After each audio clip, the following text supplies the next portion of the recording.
Proportional Response. Book 1, Chapter 26, Part 8. One more for the road. Hannibal stared at the list of crimes on the document before him, then scrolled to the top and skimmed hard through the opening pages. Not like Henry, not like the humans, to put this sort of unnecessary text. Henry, no. Please, no. There has to be another way. He found no name in the opening. It didn't name the accused. He hit the button to skip to the end of the document, but found that he couldn't. It, instead, skipped to a charge about illegally altering the controls of council document viewing software. Hannibal blinked in shock and realized that Henry had stopped enumerating charges at the one before this. He hit the end of document button again, but found he could only scroll manually. He noticed the board lighting up with a tally of votes to convict and started to sweat. He looked down at Kaz to see a mystified look on the man's face. He knows something is up, that Henry is pulling some sort of trick, but he hasn't guessed what. Oh, Henry.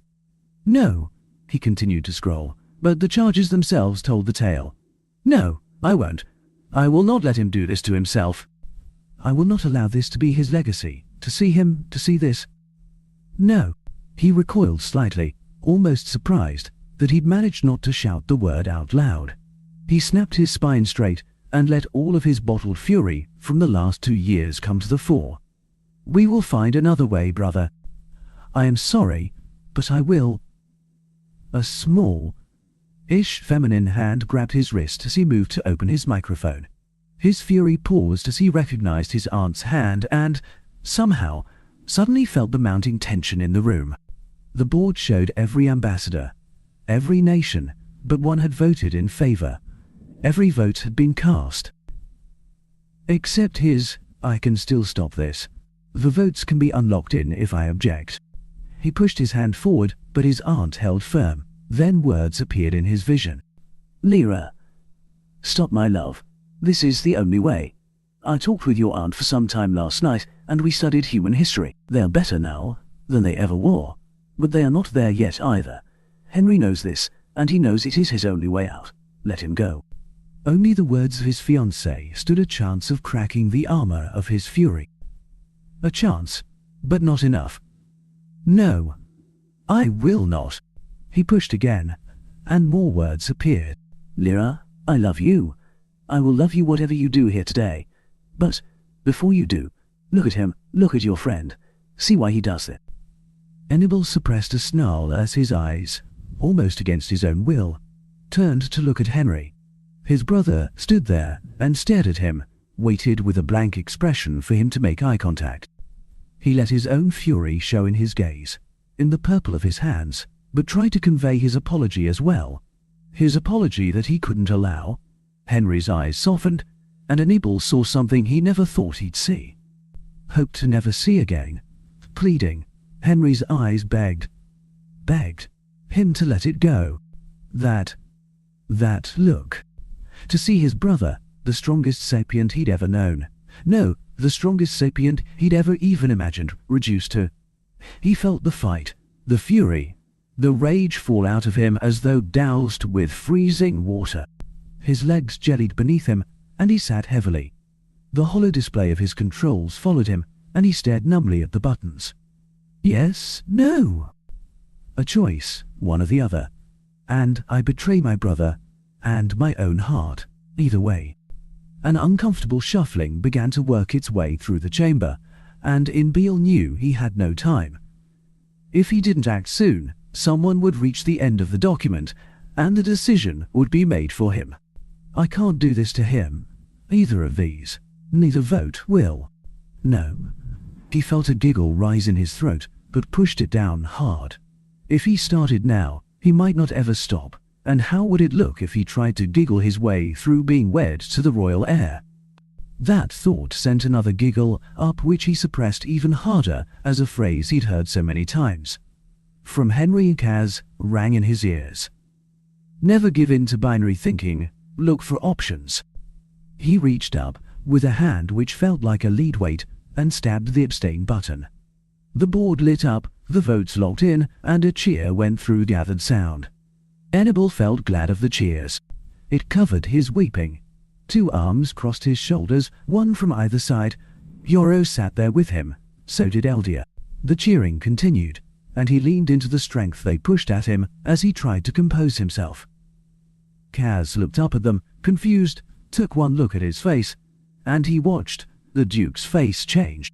The realization seemed to come on the man in stages, and each stage brought a new look of horror. After several transformations, Kaz turned disbelieving eyes to Henry. Henry, who just stood there, a beatific smile on his face, arms to his sides, shoulders straight, and Nibble could swear it looked like the man had started to giggle. Henry finally noticed Kaz's stare, looked over at him, and just gave him a small shrug. Hannibal then felt a wave of complex emotions. He felt sure he'd be months of therapy, sorting out as Henry looked up to him and ran fingers across controls in a blur.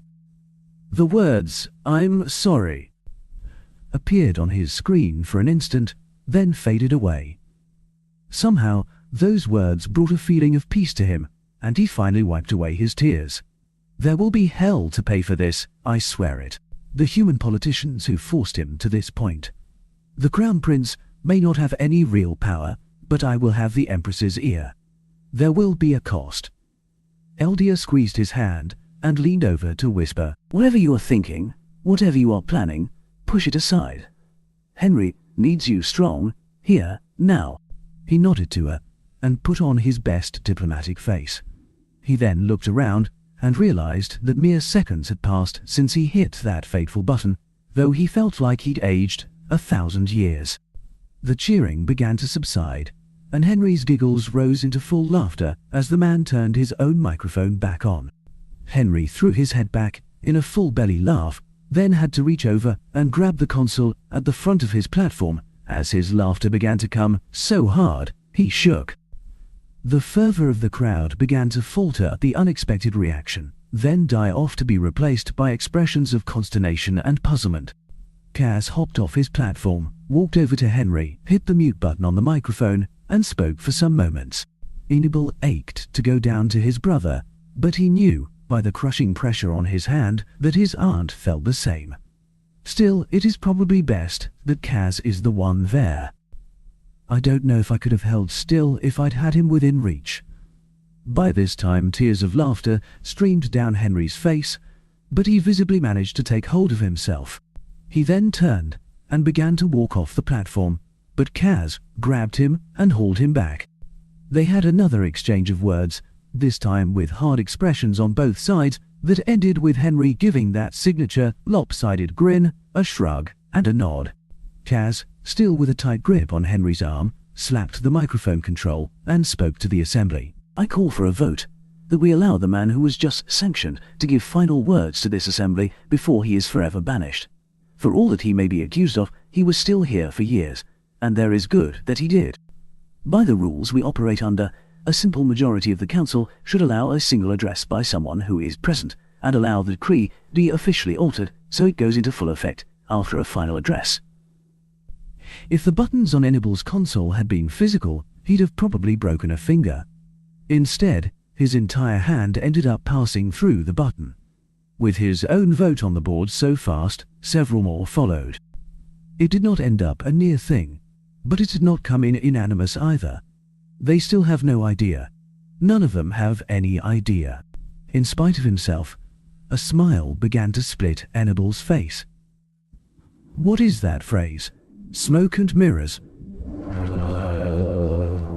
Somehow, brother, this is fitting. I still don't like it, but I think I can make peace with it. An image of the Confederation's president came to his mind, and he felt anger rise. Well, a sort of peace with it. The vote completed, and Kaz spoke. "Very well, my fellow sapiens. We, the Council of the League, will allow the man we just banished to address the Council and the League one last time." Kaz turned to Henry. "My friend, whatever you wish to say, the floor is yours one last time." Henry stepped forward on his platform as Kaz made his way back to his own. Sounds of confusion, befuddlement, disbelief, and grumbles of dawning realization filtered their way through the chamber, punctuated with the occasional shout of denial as someone realized what had happened.